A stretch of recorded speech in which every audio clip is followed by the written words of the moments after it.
Thank you so much, Bridget, for the kind welcome. I appreciate that. And thank you for inviting me to be here today. So I'm here to talk a little bit about getting money and talent into the hands of companies to try to help you achieve your business objectives. So maybe we'll talk a little bit about BioTalent Canada. Some of you may not be aware completely of our services, but I do want to thank Innovation Factory for inviting us here today.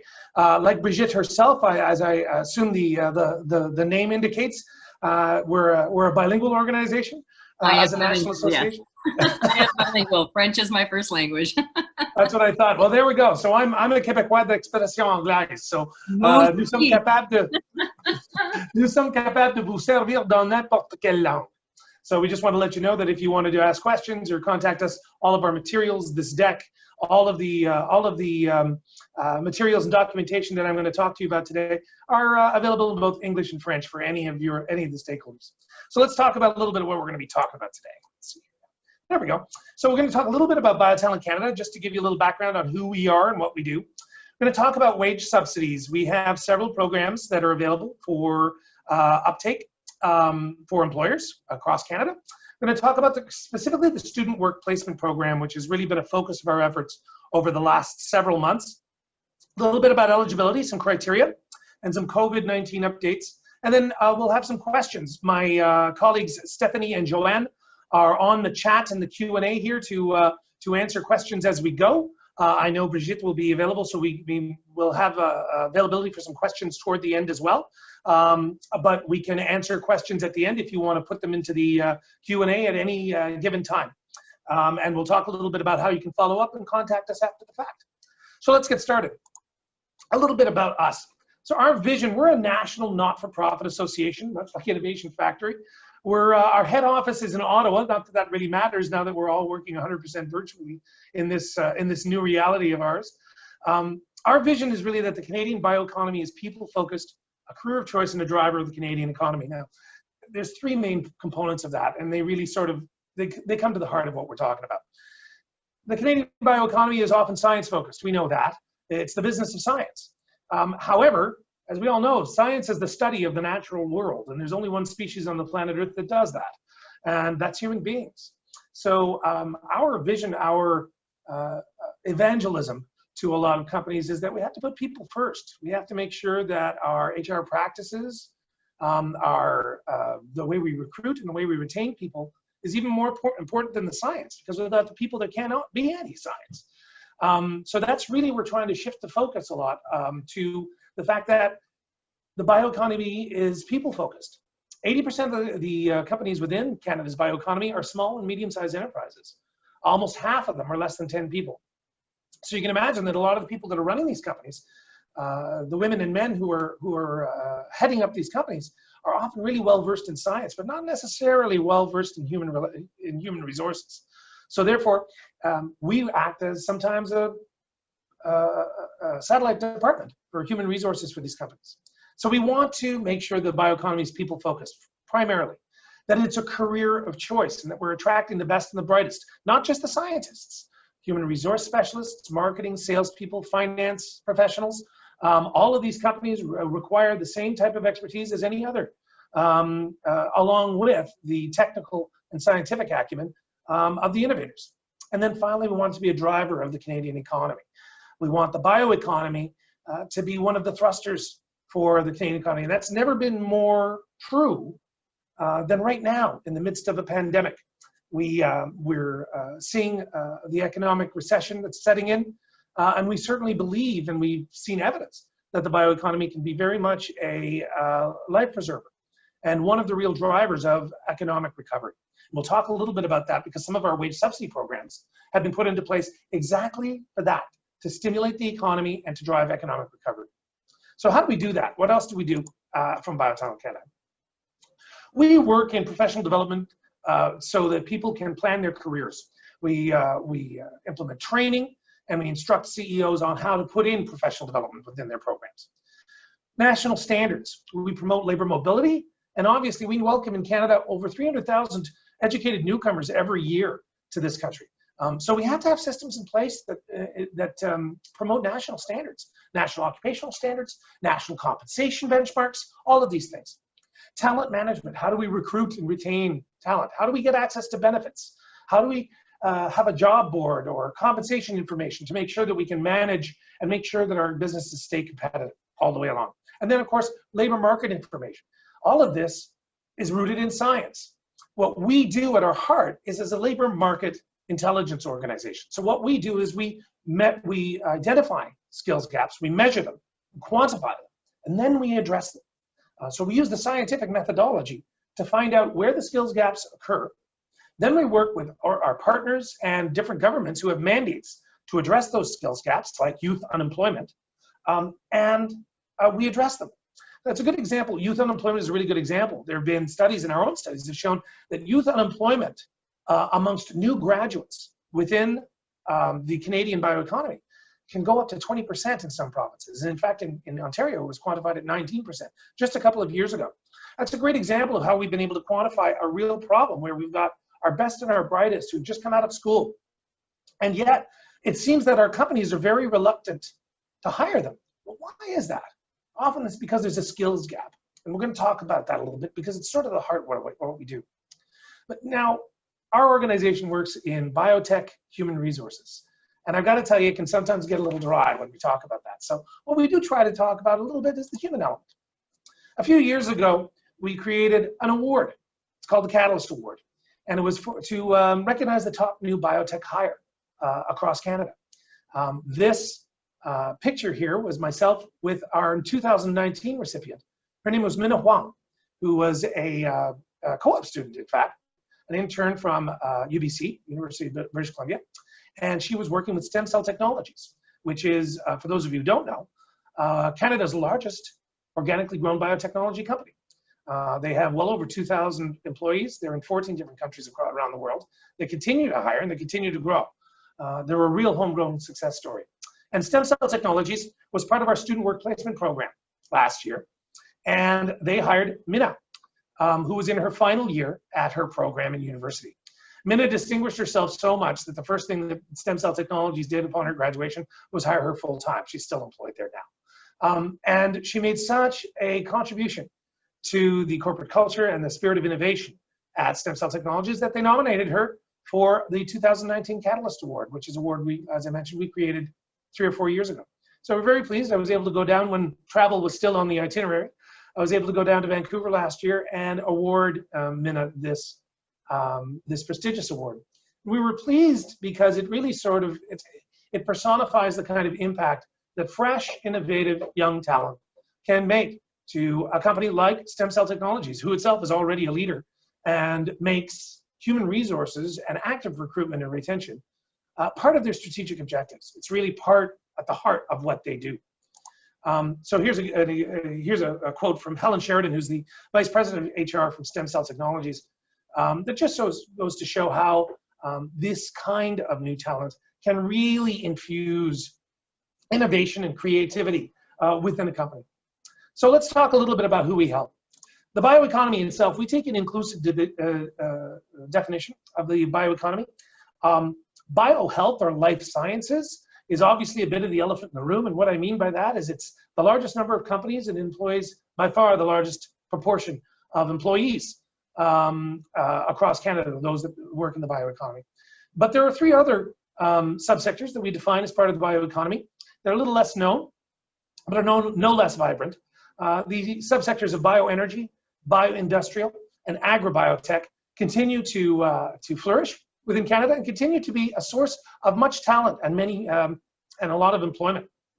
So we work within these sectors, much like Innovation Factory does, as a nonprofit, to try to equip all of these companies and all these subsectors with not only the technical but the essential skills that they require in their new hires and in their employees, so that they can continue to operate on all thrusters. So how do we do that? At the heart of our organization is our partnership network. In the last 8 years, BioTalent Canada has created a partnership network of over 60 industry associations, suppliers, municipalities, immigrant serving agencies, as well as some of the fastest growing biotech employers in the country. As I mentioned, Stem Cell Technologies is one of them. BioVectra. We have Therapure, Biopharma, BioConnect, Spartan Bioscience here right in Ottawa, and IMV over in Halifax. So all of these organizations work with us to connect BioTalent Canada to those employers. Why? Because we simply don't have the resources to do the kind of outreach and connectivity that is required to get our message out to all of these bioeconomy employers. So we work with industry associations, associations like Innovative Medicines Canada, Life Sciences Ontario, BioNB, that's Bio New Brunswick, all of these different partners, because they have already established those relationships with those bioeconomy employers. So this gives us an unparalleled reach into hundreds, if not thousands of employers across the country. It is the largest bioeconomy network of its type in Canada. I've never been challenged on that. And this is only part of it, because this really is where, of course, the bioeconomy work is happening. It's in the companies. It's right where the employees are employed. But there's another part of this, because science and biotechnology itself is, as you probably know, one of the most educated verticals that there are in the world. To be a true innovator in biotech often requires a graduate degree, a master's or a postdoctorate. So we also partner with academic partners. Universities like McMaster University, which I see a lot of people are here from McMaster, which is awesome, and several dozen other academic partners across the country. Why do we do this? There's a good reason. As I mentioned before, there's a lot of unemployment amongst our youth, and one of the big issues that we found out is that while our post-secondary institutions across Canada are second to none in the world in teaching the theory of science and teaching what it requires, the scientific education and knowledge in order to be innovative, it's often not their mandate, or they have a tough time in teaching the business of science. And those are the business skills, the technical acumen, and essential skills that are really required to succeed within the bioeconomy. So how does that gulf get bridged? There's two ways, really. One way is through wage subsidies. And we've been in the wage subsidy business for years. The reason why we're in the wage subsidy business is because the biocompany employers, the only thing they need more than talent in terms of the challenges that they face is they need access to capital. So they also need access to money, because they have a short span through which they can burn through capital in order to generate their business objectives and make the therapeutics or make the innovations within the bioeconomy that they're trying to create or bring to market. As a result, they often prefer experienced talent that has been tempered and trained and onboarded over 3 to 5 years or so or more of experience within the bioeconomy businesses. They tend to lean away from new graduates and students. Why? Because it takes more effort. It takes longer to onboard them. It takes more effort. It takes an atmosphere of mentorship, professional development, training, many resources that some of these companies do not have easy access to. So what do? We put in a series of wage subsidies. These wage subsidies essentially bribe, pardon the expression, these companies with, by offsetting a portion of their first 6 months, 3 months, 12 months wages to entice them to bring these students and young graduates from these programs on board. So they will be enticed and incented to give them the type of training and the type of professional development and mentorship that they're required to be successful. Now that's one part of the equation. The other part of the equation is this month, excitingly, and I don't have a slide on this one, but I just thought I'd let you know. And in fact, tomorrow we're doing it publicly. We're launching two sets of fundamentals in technical and essential skills. These are online training modules qui sont disponibles dans n'importe quelle langue, that are going to be available online free of charge to all those who take our wage subsidies. So any student who's taken, or a new grad that has had a wage subsidy from BioTalent Canada this year will have access to this free training. These courses are really important because it's the second part of what is the cure or a therapeutic for the problem of youth unemployment. And these are the skills that the employers have told us, our showcase employers and the fastest growing biotech partners that we have told us that they need, but that we've checked with our academic employers and we know that are not taught or not taught adequately in most circumstances. So this is the exact type of training that will make these students and co-op students more valuable to the employers, whether they get a wage subsidy or not. Because obviously the reason why we have to entice these companies to employ these young people is because they feel they're not prepared with a lot of the business essential technical skills. So our courses, which are launching this week, are going to solve that problem. So let's get on with some of the wage subsidies and the programs that we have in place right now. So first, with youth. So we have a series of different wage subsidy programs that I'm going to go through. First one is Science Horizons, which is a wage subsidy program for youth, not students, but young grads. And our Science and Technology Internship Program, which is a similar program to Science Horizons, but is open to all students, all young people, not just new grads. And then we're going to be talking about students through the Student Work Placement Program, which is by far the largest project we've ever done. So let's get right into it, start talking about Science Horizons.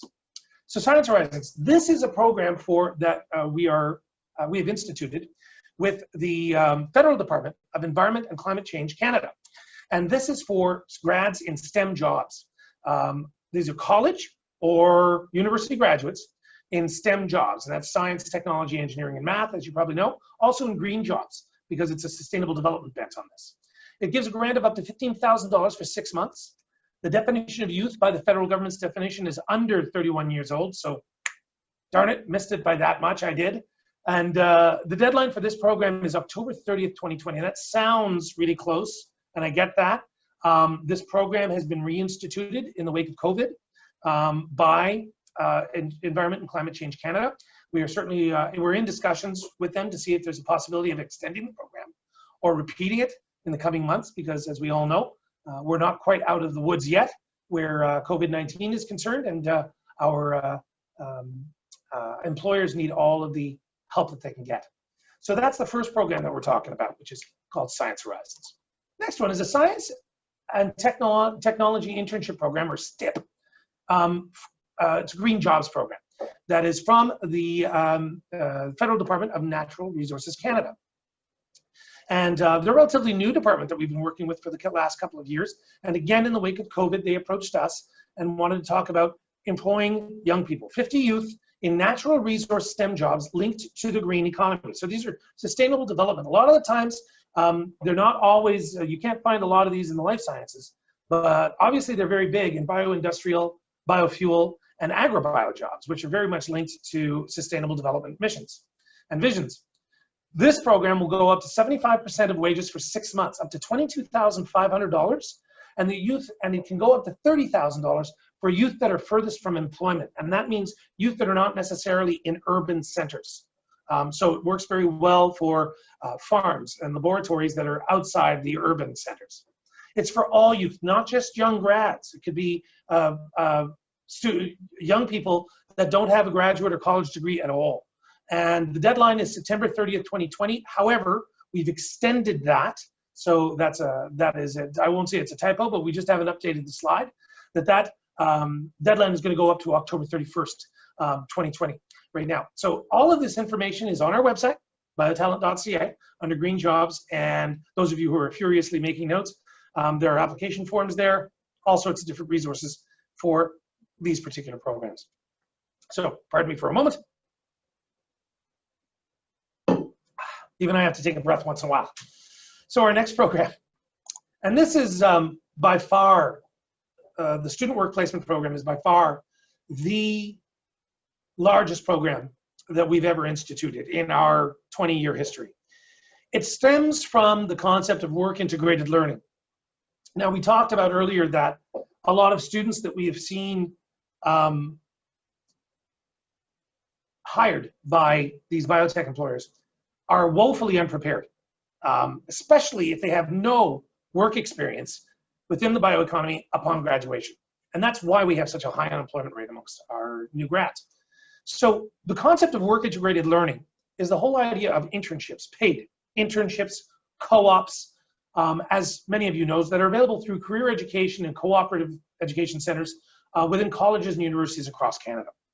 And we partner with many of these centers to find students work integrated learning placements. But it wasn't, the federal government felt that the gap, the talent gap, was so wide between the students who were either enrolled in these programs or shortly upon graduation, and what the employers needed, that more support and more stimulus was required to address the problem. So they created the Student Work Placement Program. The Student Work Placement Program has been in existence for about 2.5 years now. BioTalent Canada was one of its creators, along with the Federal Department of Employment and Social Development Canada, or ESDC. The whole idea of this was to do two things. Number one, provide subsidized co-op and internship placements to this program to entice more and more employers to change their onboarding culture, to change their onboarding strategy, to incorporate more and more cooperative education into this. So the subsidies that started off this were going to be 50% of wages and $5,000. But in the wake of COVID-19, in order to stimulate the economy and assist these employers in hiring these people even more so, they've upped that to 75% of wages, up to $7,500 subsidy to hire a post-secondary student.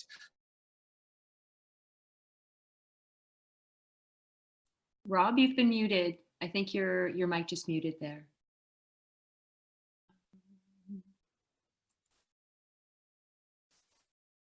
Okay. Sorry, folks. No, I can't hear you right now. Okay, let me see if I can switch my mic. We're good. We're good. I think it was. We good? Yeah, I think it was just a momentary glitch. Oh, there we go. Okay. It's telling me my internet connection may be a little unstable, so that may be the case too. Okay, yeah, that's all right. That's all right. I'll let you know. Can you still hear me? Yeah, absolutely. Excellent. So I'll go back to what COVID-19 occurred, and that $7,500, the federal government increased the subsidy to $7,500 for every work integrated learning placement. So this whole program, the whole purpose of this program is to connect biotech employers, students, and post-secondary institutions. It's to try to bridge that gap earlier, before the students graduate, so that the students can get that work-based learning and the work-based experience before they graduate, so that they're that much more attractive, and their resume is, to employers after they graduate. So it's to increase student job readiness. So we started this program about 2.5 years ago, and the federal government approached us in the wake of COVID-19 and asked us if we would like to take on healthcare as well. So initially this year, we were going to be doing 1,400 placements just for bioscience. And we took on 1,500 more placements for healthcare. So right now, there are 2,900 placements available right now as we speak, and there's plenty of room in the program for bioscience and healthcare co-op placements. Now, healthcare can be anything from long-term care facilities to hospitals, doctors' offices, pharmacists, physiotherapy clinics, all sorts of different places. They're dealing with healthcare. And there's nothing more important, I can imagine, I'm sure you can imagine, that we felt in the midst of a pandemic than to be able to help bolster the Canadian healthcare system. So this work integrated learning placement program has really had a great impact on employers. So this person was the winner of our 2020 Catalyst Award. Her name is Jenna, and this Chief Technology Officer at Clean Slate UV gave a great quote in terms of Jenna's impact on Clean Slate UV, who was the employer that submitted her nomination earlier this year. That she took the time to understand our vision, mission, values, and because of this and her work ethic, she completed a project that had a measurable impact on the success of Clean Slate UV. Now, as much as this is really important for Jenna, as our winner of the 2020 Catalyst Award, what's more important is that this program likes companies like Clean Slate UV.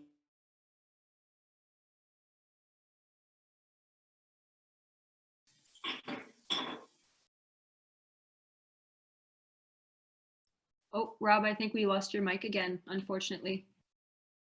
Onboard them even quicker after the fact and after graduation. So let's talk a little bit about eligibility requirements. So the employer eligibility requirements for the student work placement program. This can be full or part-time employment up to 16 weeks. And the stages can now be stacked. So it can be 16 weeks and another 16 weeks after that. This is bioeconomy or healthcare employer and or a job function. So in other words, if you have a bioeconomy function within a non-biotech employer, which is possible, or a healthcare function, like a nurse or a physiotherapist within a non-healthcare employer, those positions could still be eligible if they're co-ops. The wages cannot be combined with another federal program. That's including CERB and CEWS.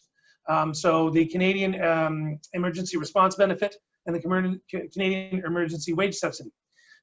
Those are federal funds. So these can't be stacked with the rest of the federal funds. It has to be 50-50. So, well, excuse me, 75% and 25%. The portion that comes from the employer can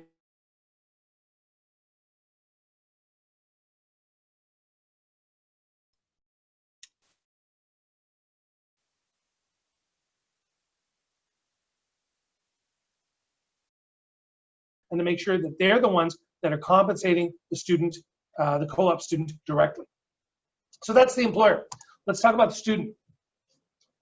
In terms of the student eligibility requirements for the student work placement program, they have to be an active, registered, full or part-time post-secondary student at the time that they take the co-op. Okay? They have to be a Canadian citizen, a permanent resident, or a refugee status within Canada, and that they can legally work in Canada. Okay? Those are essentially the extent of the eligibility requirements for a student. Now, I'm sure there's going to be some questions in the chat or in the Q&A as we go along, and we'll address those as we go. In the light of COVID-19, until March 31st, 2021, we don't know if these criteria enhancements will be extended at the current time, because of course it all depends on the extent of the pandemic and the extent on the economic recovery that is required on behalf of the bioeconomy. So before COVID-19 hit, there was a baseline that employers would have to admit to, which stated like, last year we hired 5 co-ops in the sector. This year we're going to hire 10, which meant the 5 that were net new were eligible, only those were eligible for wage subsidies. The government has since eliminated that so that all co-ops, not just the net new, so that if an employer did 10 co-ops last year and they're going to be doing 10 this year, those same 10 can be eligible for funding, not just the ones that they're adding on top of the 10 they did last year. So that baseline or net new limitation has been lifted. Second of all, it used to be that we only subsidized 50% of the students' wages up to $5,000, $5,000 to $7,000. Now it's 75% that we would subsidy for all co-ops after May 25th, and that can be even backdated to May 25th, 2020. That's up to $7,500. And those are enhancements that were put in place by the federal government for this program. We can pre-approve employers and jobs. So for those of you who are going to be onboarding interns or co-ops in the coming weeks, you can get in touch with us and we can take a look at the position, the application, and the job itself and say, yes, this qualifies. And we can pre-approve that this is going to be, when you find the person for it or when you fill the position, that we will be able to subsidize it. We can also give cash advance payments for small and medium-sized enterprises. And that's for any enterprises with less than 200 employees. This is really important for cash flow for some small and medium-sized enterprises, especially in the midst of a pandemic, and that students can work from home. That wasn't the case before now, and I know it sounds redundant, but it's true. They needed to be supervised all the time. But in the light of our new reality, that criterion has been changed. Post-secondary institutions can hire their own students. So McMaster University can hire students for their own laboratories and their own research. This wasn't the case before May 2020, and we're really pleased about that because it's allowed much more opportunity for students to get posted in some of the laboratory and innovative spin-offs from our colleges and universities across Canada. And then, of course, we have flexible start dates. Like I said, we can backdate the co-ops. Some co-ops that have already started. We can even backdate some of the start dates if they qualify for all of this. So you've heard a lot from me, for sure. I want you to know two of our experts beyond the colleagues that I have on online with me today, and that's Joanne Jordan and Stephanie Drouin. We have Colleen Hayes, who's our outreach officer, and Mary Carr, who's our project manager of our wage subsidy programs. They are available via email. You can call us. Our contact info is on our website and is easily available, biotalent.ca. All of the information that I've just mentioned today is documented on our website, and it is available to anyone across Canada in English and in French. So with that, I think I want to thank Innovation Factory for inviting me here today.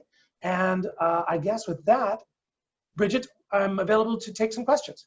Yes, wonderful. So I'll let you take the one that's still open right now. And thank you to everyone at the back for answering some of the questions. I'll read those out loud for those of you that need me to. So the anonymous attendee asks, in terms of recent graduates, in terms of recent graduates, do you feel they may have it the hardest? Much of these fundings are for students returning to post-secondary studies. What can recent graduate students do to be able to gain experience at these biotech companies?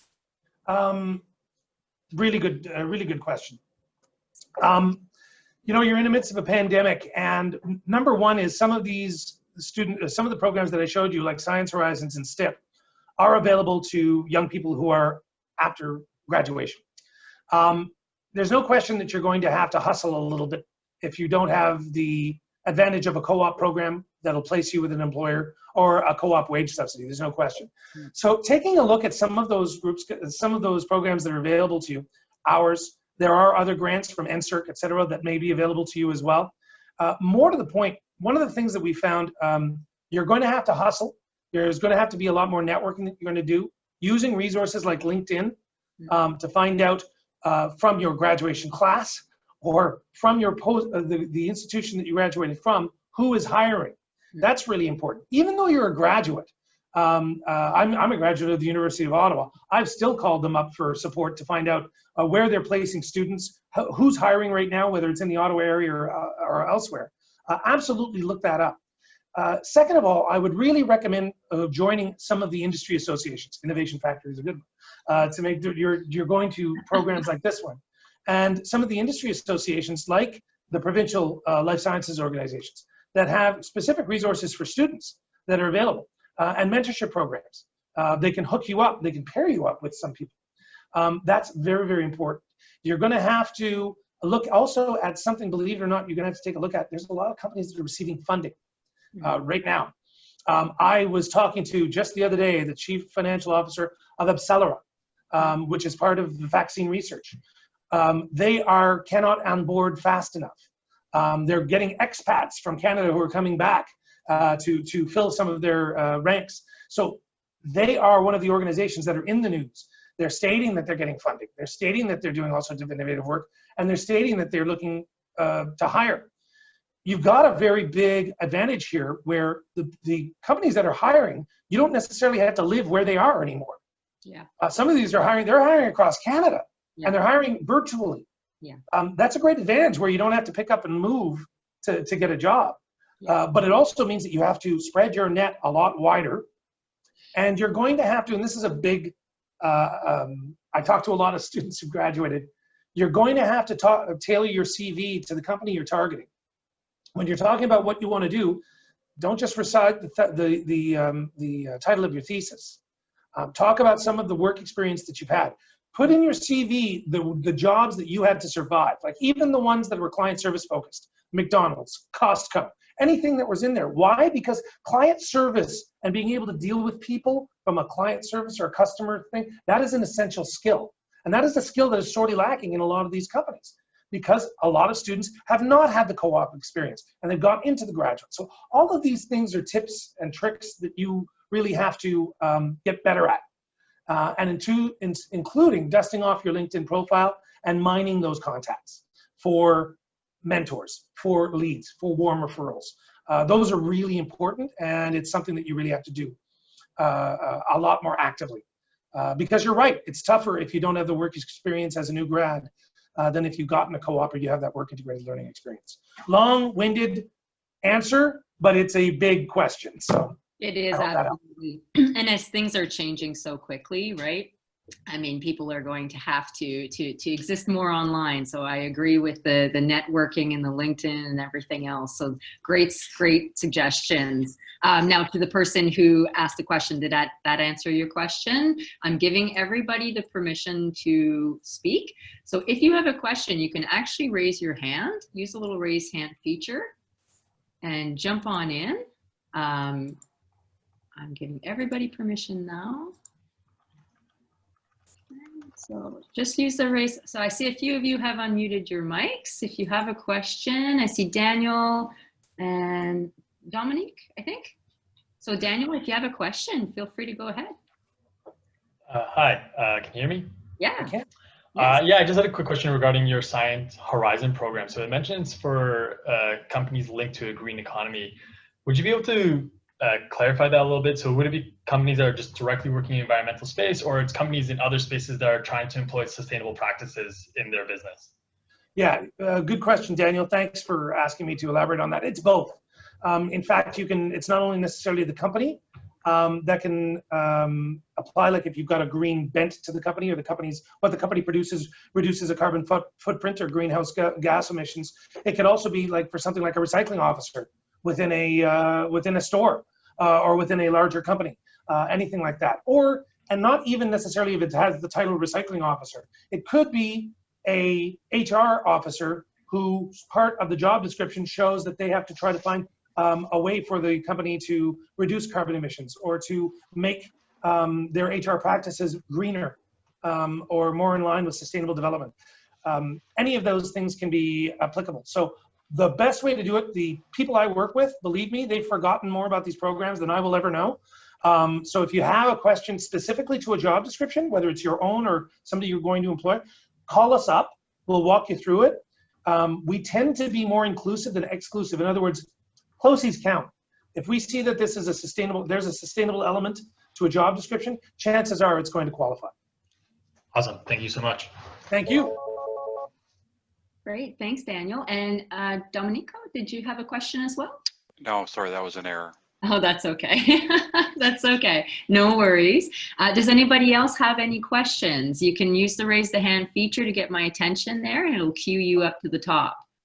In the interim, I'll read out some of the questions that were asked, just in case anybody wants to elaborate on any of them or has any visualization issues. Jennifer had asked, can a student or recent grad apply to qualify for grants and become a more competitive candidate in a job interview, or do they need to have an offer in place? Joanne kindly answered that. Students are welcome to reach out and ask if the company job they're applying to would qualify for the wage subsidies once the candidate is selected. Oh, go ahead. Can I suggest something though? Something else that Jennifer, you bring up something a great point. This is why I do it.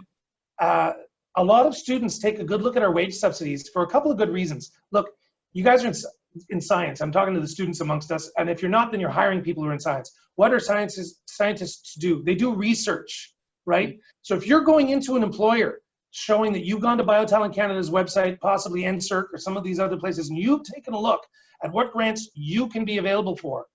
If you come to me and you're in a job interview and say, look, by the way, I'm not sure if you know about BioTalent Canada, but I found out that I'm this position, and if you hire me, I may be eligible for a wage subsidy. You're making me money or saving me money before I've even hired you.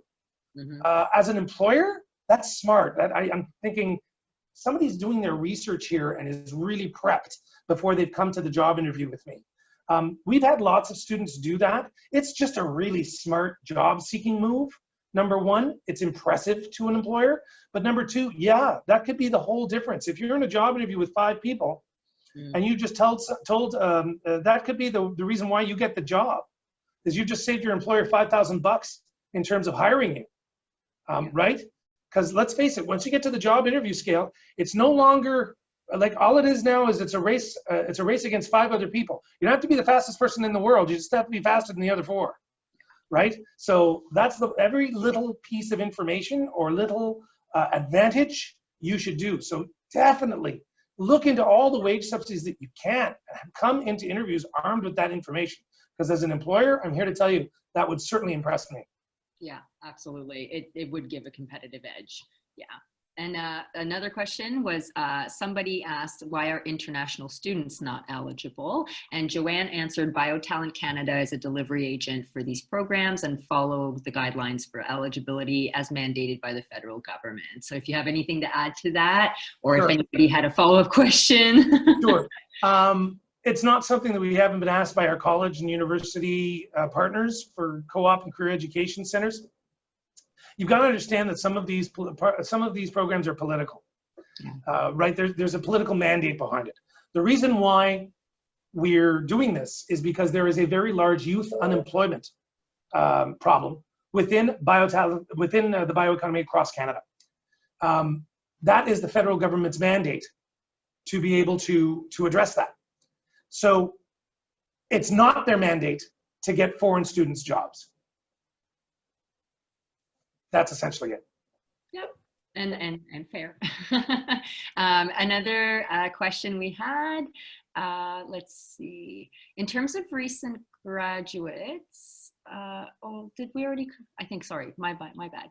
Are there any wage subsidies for the healthcare sector or biomedical sector? And Joanne answered, hi, yes, the student work placement program is available to both healthcare and bioeconomy sectors for roles in either sector or for organizations in each sector. Right. Biomedical, well, the great thing about the fact that we've got these 1,500 additional positions in healthcare is that pharmaceuticals, therapeutics, and medical devices and the biomed sector qualify for either one. So the fact is that they can qualify in the healthcare sector or in the bioscience sector. So it's, in fact, in those particular subsectors, it's just increased our capacity. So right now, out of 2,900 positions, we have filled 1,600. So we're really pleased about that. And that's been, that's in virtual reality during the summer in a pandemic. Yeah. So you can imagine we've been busy. Yeah. But the good news is that if we didn't have that healthcare student work placement program, we would be full right now. So we're really pleased that the federal government came forward to increase our capacity. That's great. That's great. I agreed. Yes. And then somebody had asked for clarifications about recent graduates versus not students. So Joanne answered, the student work placement program is open to healthcare and bio for current students. Science Horizons and STIP are for postgrads, non-students in green environmental roles. So thank you for clarifying that. If there's anything else to add to that question, feel free. No, only that STIP can be for non-graduates at all. It can be for any young person between 15 and 31. Though because it's a youth employment, that one very much focuses on the job or the company, that it's in STEM and it's in a green job. So it's a STEM job and it's in green economy or a green job. So the criteria for the job itself are a little bit more stringent, but because it's not a graduate, it can be somebody who's just got a secondary leaving certificate or an unemployed young person. Great. No, this is great. So thank you for clarifying and elaborating on those questions.